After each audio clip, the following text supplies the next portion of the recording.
Throughout its nearly 40-year lifespan, The Legend of Zelda has crafted some of the most iconic items in gaming history. Items like the legendary Master Sword or the distinguished Hylian Shield are recognizable to almost any gamer at a mere glance. Yet despite this, they are by no means the most prominent nor essential. Descriptors like these can only ever be used to describe the very characters that brought this franchise to life, or in this case, the humble heart container, an item that has stuck around since the inception of this marvelous series. This then begs the question, just how fast could you complete a heart container in every Zelda game?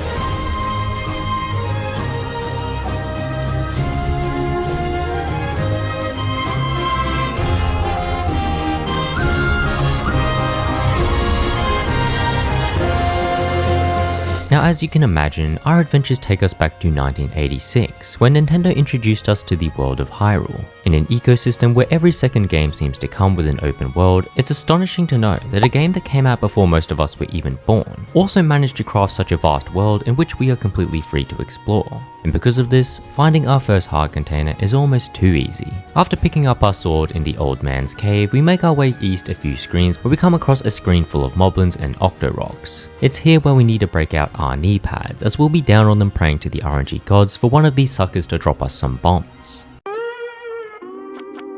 Yeah, so I didn't get any on my first attempt, meaning I had to switch up my strategy and do something else while on my knees. What do you mean by that? Thankfully, the gods enjoyed themselves and I was rewarded with some bombs on my second attempt, meaning all we need to do now is place it alongside this wall here and...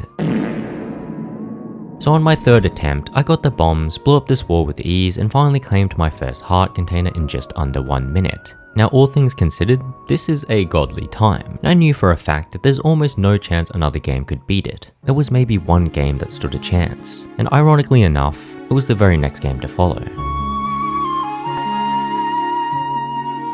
While the original Legend of Zelda sparked a sense of excitement and adventure within me, the only thing Zelda 2 stirred within me was pain and a growing sense of depression.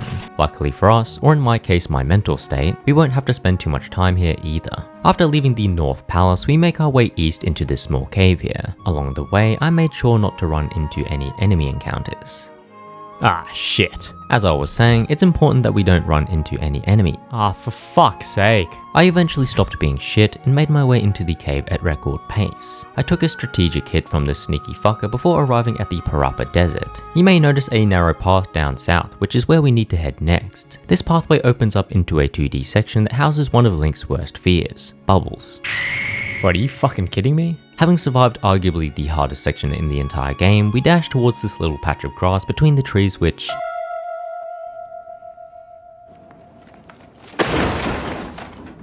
Eventually we make our way into this patch of grass which houses the first heart container. Despite spending a mere few minutes to obtain this heart container, it has once again reaffirmed my belief that this is the hardest Zelda game to ever exist. That being said, it is by no means the best Zelda game, whereas this next game could very well be.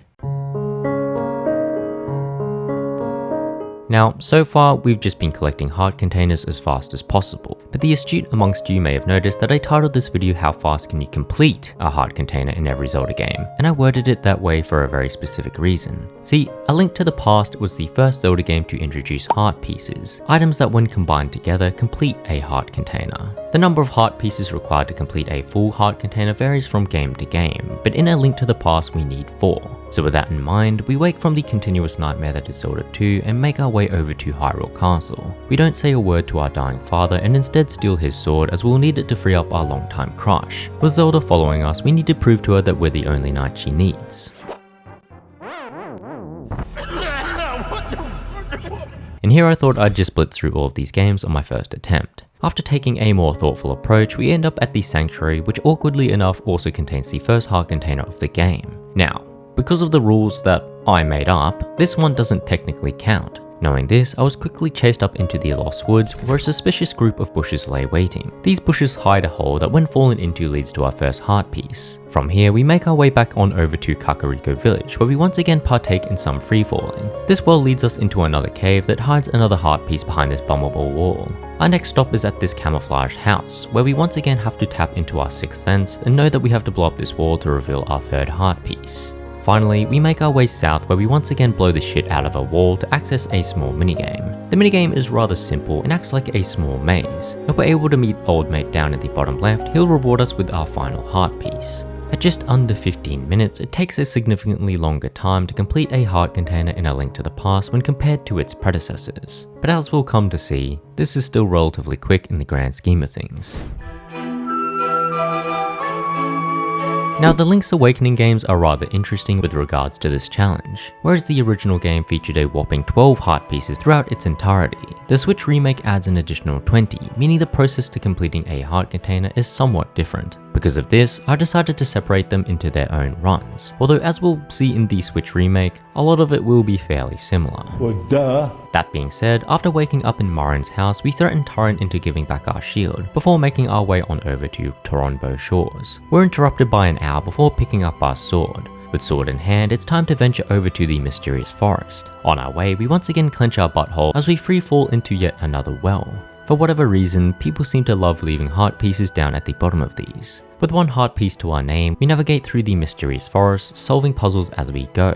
Our true goal is some of that good stuff, shrooms, and after taking it to our dealer over here, she gives us some white powder in exchange. This stuff is so strong that it causes our raccoon friend here to spin out to the point where he turns into Taran. Honestly, with nostrils this big, I bet Taran gets as high as the moon when he's on this stuff. Bad influence aside, we grab the tail key and make our way back to Mabe Village. Before taking on the first dungeon of the game though, I paid a quick visit to the Fisherman. This guy offers a little minigame, and if we're able to catch the big boy hiding underneath us, we'll be rewarded with a heart piece. At this point, we have to fight our way through the first dungeon of the game, as it gives us access to an essential item, the Rock's Feather. After ridding the world of Moldrom, we make our way back to Mabe Village only to find out that Bow Wow the lovable chain chomp has been captured by a group of moblins. In a panic, we once again make our way through the mysterious forest before stumbling across another heart piece. We were not able to grab this one the first time around, but with Rock's Feather, we're now able to leap over and grab it. I then saved Bow Wow before stopping off at the cemetery. We're looking for a particular gravestone here, which we can push out of the way to reveal another hidden area below it. With the perfect jump, we just barely made it. Well, this is awkward. I did eventually nail the jump, bringing our final time to just over 30 minutes. But let's be real, it could be sub 30 if I wasn't shit. Anyway, in comparison, its twin brother on the Switch doesn't take nearly as long to complete. Once again, we find ourselves waking up in Marin's house, and instead of threatening Taran, this time we politely ask for our shield back, which seems to work out as we've been upgraded to the Hylian shield. Another visit to the beach once again results in us being interrupted by this dumbass owl, but with sword in hand, we once again make our way back up towards the mysterious forest. We drop down the same well, collect the same heart piece, and complete the same tough puzzles. This time, however, we don't need to get high on shrooms. In fact, all we really need is this purple rupee here. With it, we're able to partake in numerous minigames back in Mabe Village. The first one I took a crack at was this trendy game. And naming aside, this is just your typical crane game. It didn't hold a heart piece in the original, but it does here. After collecting it, I once again made my way over to the Fisherman, whose minigame plays just like it did in the original. The difference this time though, is that there are two heart pieces on offer. The first one is given to us for catching a regular fish, whereas the second one is given to us for catching a lunker. With that, we've managed to complete our first heart container while remaining entirely in Mabe Village for the most part. Unfortunately, the same thing can't be done in this next game. Now here's where things start to get a bit more interesting. See, up until now, the games have been fairly condensed in terms of their scope and size. The jump to 3D, however, brought with it an almost limitless amount of potential for the time, which means there are far more avenues we could go down when it comes to challenges like this. But this here is the one I decided on. Just as a side note, unlike Link's Awakening, there's no difference in the number of heart pieces between the original Ocarina and the 3DS version. And if you're wondering why I'm playing the 3DS version specifically, I honestly just think it feels nicer to play. Anyway, almost everything leading up to meeting with Zelda remains the same. We pick up the Kokiri sword, farm enough rupees to purchase the Deku shield, and then burn our way through the Great Deku Tree's insides. From here we backstep our way towards Hyrule Castle, as any dilly-dallying will cause the gates to be closed on us at night time. Once inside, I spent some time farming rupees in the guardhouse, as we'll be needing a good view for one of the heart pieces coming up. I then snuck my way through the gardens of Hyrule Castle before meeting up with Zelda. Once we learn Zelda's lullaby, the world becomes our oyster. We decide to follow Impa's advice though and stop off over at Kakariko village, and more specifically, its graveyard. Now before anyone accuses us of grave robbing, we're actually doing something far worse, as we literally obliterate the main tombstone with a lightning strike. Doing so gives us access to the royal family's tomb, but more importantly, a new piece of music called the Sun's Song. Now, if you thought we were done in the graveyard, then you'd be sorely mistaken, as we still have quite a few things to defile here. If we move this specific tombstone, we once again gain access to a hidden cavern. After dealing with the Red Dead, we whip out our ocarina and play the Sun's Song. Doing so causes a chest to spawn which contains the first heart piece. Now, this next part is purely luck based, and it's the reason why I farmed up a good few rupees beforehand. See, during the early hours of the night, we can ask Danpei to dig up the grounds around the graveyard. Each patch of soft soil has a 10% chance of giving us a heart piece, but it also costs 10 rupees per attempt. With a guaranteed drop after 15 digs, there was a small chance I'd leave without ever grabbing this heart piece. Thankfully, I still had my knee pads with me, and after 8 digs or so, I was awarded with our second heart piece. With 2 heart pieces collected, it was time to make our way over to Lon Lon Ranch. Towards the back of the ranch is a feed silo, and upon entering, you'll see a suspicious group of boxes huddled in the corner. All we need to do here is move them out of the way, which reveals a small passageway in which we can crawl through to collect our third heart piece. This leaves us with 1 more heart piece to collect, and thankfully this one is not too far from Lon Lon Ranch. To the west of the ranch lies the Gerudo Valley. Getting this last heart piece is as simple as grabbing the first cuckoo we see and gliding our way down towards the waterfall. This might look like a suicidal mission at first, but as we near the waterfall, you'll notice a small gap behind it which holds the final heart piece required. At just under the 50-minute mark, this is by far the longest time so far. Let's see if its sister game can top it.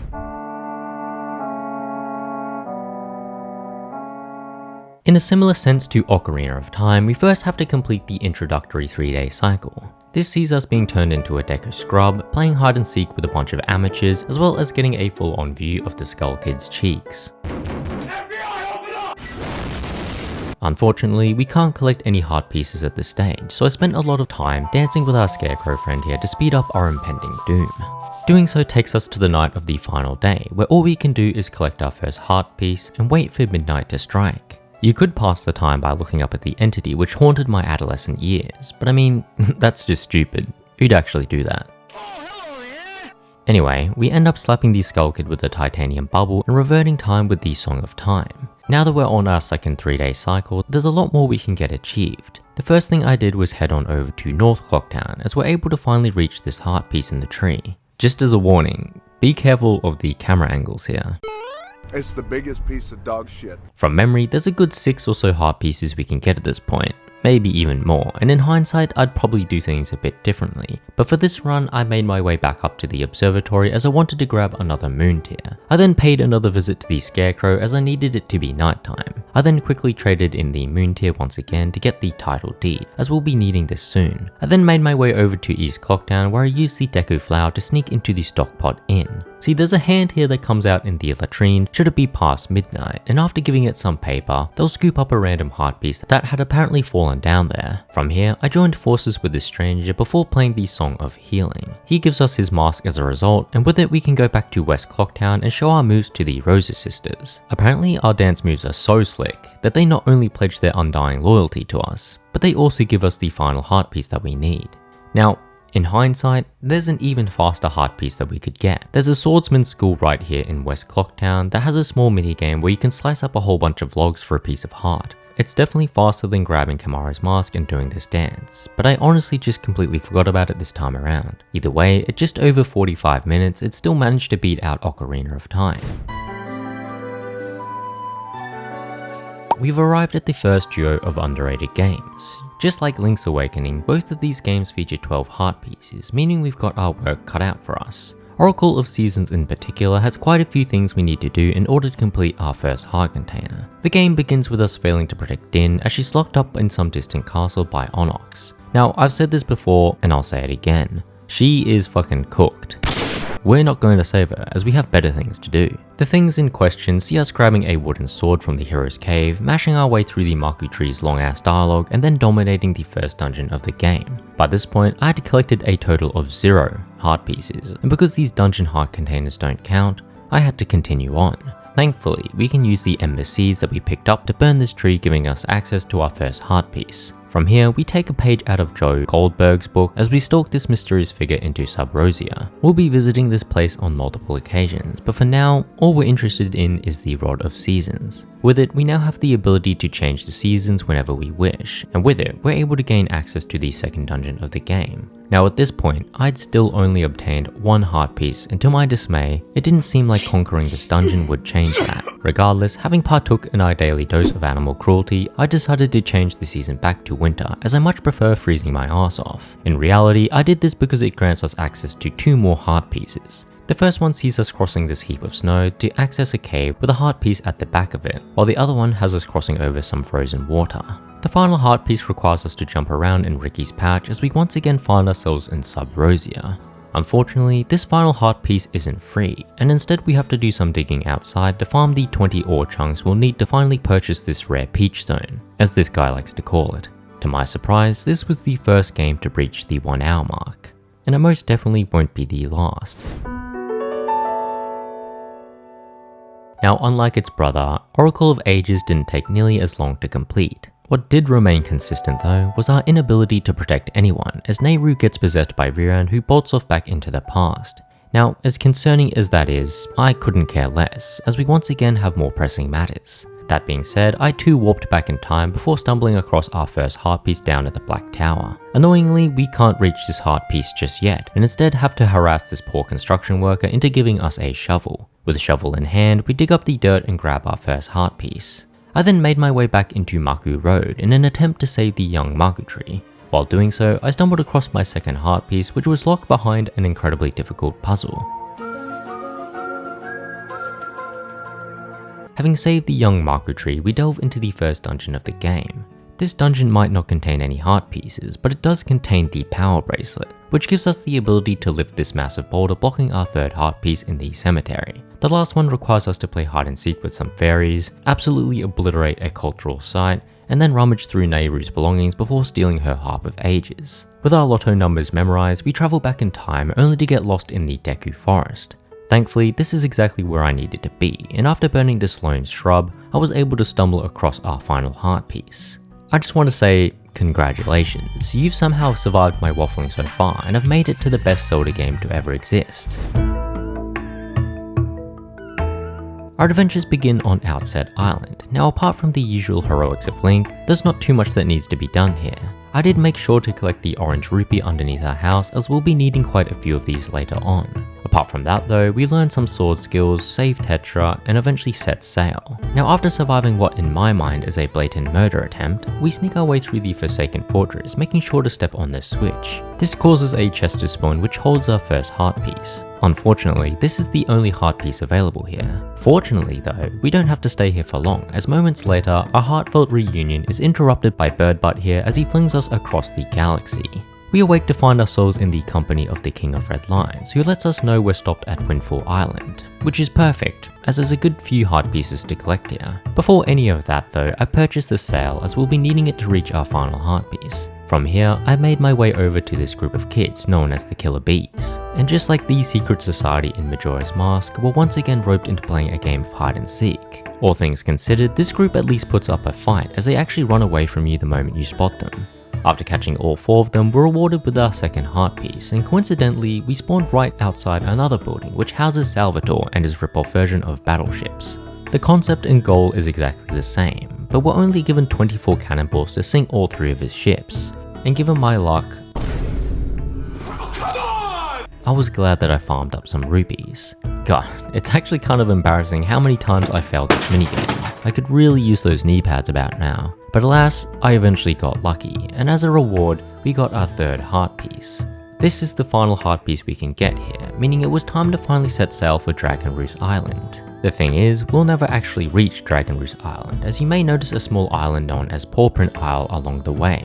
This isle contains a small cave where a few red choo-choos guard a chest, and I bet you can't guess what's inside it.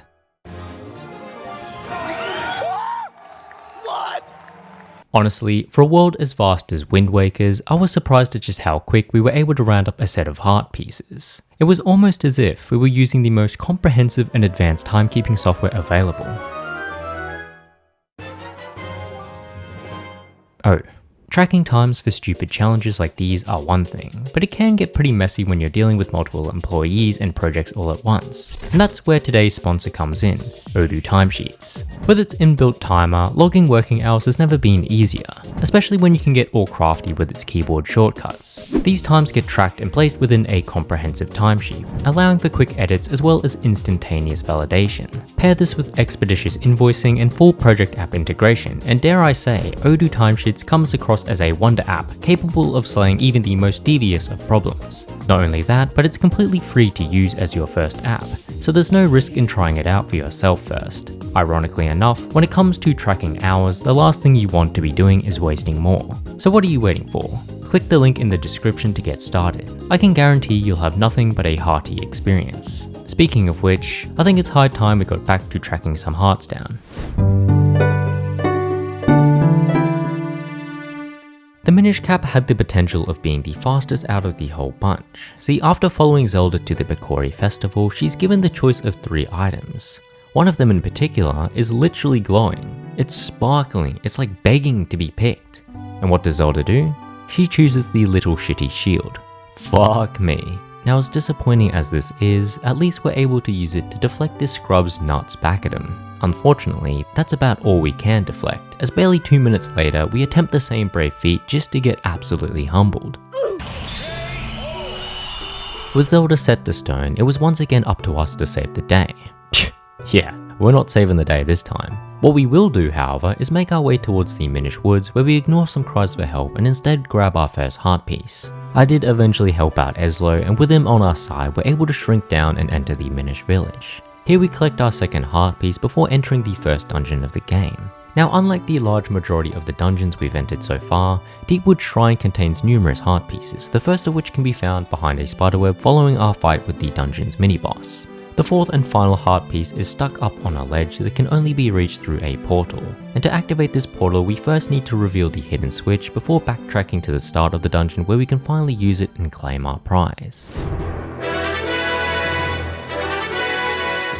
Now, coming into this challenge, I just knew for a fact that Twilight Princess would take the longest. It not only has one of the longest introductory chapters in the entire series, it's also the first and only game to change the number of required heart pieces from 4 up to 5. Worst yet, during this feature-length introductory chapter, there's only a single heart piece to collect. Herding the goats doesn't give us shit, the only one benefiting from us fishing is this cheeky cat, and while it's always a nice feeling to flex our god-given combat skills, this sense of pride quickly washed away as I realized that even after 20 minutes, I had not even glimpsed a single heart piece. Thankfully, this sense of failure didn't last long as we looked to save Talo. Along the way, we're given a lantern by Koro, and using it we can spawn a hidden chest that contains our first heart piece. Following this, a whole lot of absolutely nothing happens. We take a slam to the head, which I swear we could have tanked if we had just another heart, before being dragged off to prison.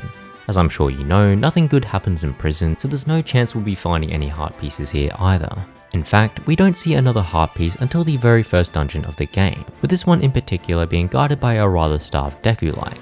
Luckily, we've got just the treat for him. With him out of the way, we can collect our second heart piece as we turn our head towards the dungeon's mini-boss. This guy is incredibly easy to take out. I mean, the only challenging part is keeping your eyes off those incredible cheeks. Sus comments aside, with our new Gale Boomerang, we're able to snuff a few flames, which in turn grants us access to yet another heart piece. Our final 2 heart pieces can be found out in the fields, both of which require the Gale Boomerang once again. At 2 hours and 19 minutes, Twilight Princess is by far the longest game we've covered so far, and I don't see this next one changing that. We've once again arrived at another duo of underrated games. Unfortunately, both Phantom Hourglass and Spirit Tracks don't have any heart pieces to collect, meaning we simply had to make our way through the game's first dungeon to obtain our first heart container. In Phantom Hourglass, this saw us saving Linebeck in the Temple of the Ocean King, saving Astrid on the Isle of Ember, and saving all of us some time with some flawless boomerang throws. What are you aiming at? This all culminates in a fight against Blaz, the Master of Fire, but if we're being honest, the only thing this guy's a master of is getting his ass kicked. Having completed our first dungeon, we're awarded with our very first heart container, which in this case counts. In a similar vein, Spirit Tracks is rather straightforward. We perfectly break with our train, We help Zelda escape the castle without ever being caught. Wait, this guy's fucking X-ray vision. And we blitz through the forest temple without a single mistake. Safe to say, we were on world record pace. Are you sure about that? Joking aside, with a few more blows and spanks to the Stagnok's cheeks, we were able to finally collect our first heart container. Unfortunately, this also meant I had to move on to my mortal enemy when it comes to challenges like these. Just like Twilight Princess, Skyward Sword starts off with a pretty lengthy prologue section with a fuck ton of cutscenes, some that are more explicit than others. Okay. Honestly, this prologue has us doing everything, from catching the golden snitch to partaking in animal cruelty once again. Eventually though, we get our reward, only for her to be taken from us immediately following this. As the famous saying goes though, it is what it is. Skyward Sword might even be worse than Twilight Princess, as during the whole introductory chapter, there isn't a single heart piece to be collected. It's not until we arrive in the Farron Woods where we can awkwardly stumble towards our first heart piece. That being said, Skyward Sword has a lot of extra content, mainly in the form of these goddess cubes. These are especially important as they hold all sorts of treasures, and in this case, another heart piece. While I was soaring through the skies, I also paid a visit to the Pumpkin Landing, where I made sure my presence was felt. While everyone else is busy dining and dashing, I'm more into stealing and dashing. This meant that we had one final heart piece to collect, and this one was located deep within the game's first dungeon. After we obtained the beetle, we're able to take it on a journey to the very top of this structure where a switch lay waiting. Hitting it raises the gate, allowing us to complete our first heart container. At just over an hour and a half, Skyward Sword cements itself as one of the longest yet again. A Link Between Worlds in comparison is fairly short. In fact, by the time we've conquered the Eastern Palace and earned the merge ability, we're presented with the opportunity of collecting up to 14 additional heart pieces, meaning it's more about which ones we want to go for. In my case, I made my way back to Kakariko Village, where I severely underestimated just how tough this silly little Cuckoo minigame could be. As I'm sure you can tell, the idea here is to avoid the onslaughts of Cuckoos for 30 seconds straight. There are 3 different difficulty levels, and should you complete the hardest one, you not only earn 150 rupees, but a piece of heart. Now, that's all well and good, but fuck me was this minigame tough. You're not that guy, pal. Trust me. You're not that guy. While we're at Kakariko Village, there's also one more heart container that we can grab. See, usually you'd need the power glove to lift the rocks covering the opening to this well, but with the help of our feathery friend here, we're able to glide on down to our second heart piece. From here, I re-entered these sewers, and using our new merge ability, I was able to make my way around this gap to collect our third heart piece. The final heart piece I decided to get was back at the blacksmith's house. Using the merge ability once again, we can slither our way behind it where the last heart piece lay waiting. Now, as you can imagine, both Breath of the Wild and Tears of the Kingdom are relatively straightforward when it comes to obtaining a heart container. In Breath of the Wild's case, all we need to do is complete the 4 tutorial shrines on the Great Plateau, which will give us the required spirit orbs to complete our first heart container. Just make sure you don't accidentally ask for a stamina wheel. Then again, who'd be dumb enough to do that? I mean, it literally double checks with you. Tears of the Kingdom's tutorial phase is significantly longer than Breath of the Wild's, but the concept and goal remain the exact same. In fact, Tears of the Kingdom is even more straightforward, as you can't even fuck up and misclick your reward from the goddess statue, as you're literally forced to accept a heart container to progress in the story. With that said, it's time to move on to our final entry. Rounding out this challenge is probably the most unique Zelda game of them all. Well, if you don't count Link's crossbow training, that is. For once, we actually get to play as Zelda, which has absolutely no effect on the speed in which we can collect heart pieces. Regardless, we start our adventures as Link once again, and after a quick tennis match with Ganon, we're sucked into the abyss. Thankfully, we shoot off one last arrow which cracks the crystal just enough for Zelda to shatter it with her bare hands. Things don't go our way, however, and before you know it, we're locked in prison for the second time in this video. As we sneak our way out, I made sure to pick up as many rupees as I could, as we'll be needing a small loan of 80 rupees soon enough. After another chasing segment, we await on the beaches of Suthorn, where we test our breath control while diving for more rupees. This area also contains our first heart piece, which can be reached by placing a few bets. Continuing on into the cave, we're able to drop a sea urchin on these crates, revealing another heart piece. After a strategic stall, Help me! I climbed the ladder to reach Southhorn Village. Now you may have noticed that at this point, we were nowhere near 80 rupees. But luckily for us, just outside the cave, there's a ledge that contains a purple rupee, which should bring us all the way up to 80 rupees. Anyway, after a bit more farming, we can enter the village shop to buy our third heart piece for 80 rupees. From here, all we need to do is avoid this first cave and instead go on into this second one. Here we beat up on a Caramadillo, who we can then use to break these crates here. Doing so lets us climb the studded wall behind them, which eventually leads us to our fourth and final heart piece. And with that, we have officially completed or obtained a heart container in every Zelda game. Just to help put things into perspective, this is how the list looks from slowest to fastest. I was honestly surprised when it came to the Oracle games, as I don't tend to go out of my way to find heart pieces when I've played through them in the past. Do let me know if any of the times surprised you. And if you enjoyed this video, do consider dropping a like on it. In the same vein, if you hated it, then do drop a fat dislike on it as well. If you're mentally insane, do consider subscribing, and I'll see you all in the next one.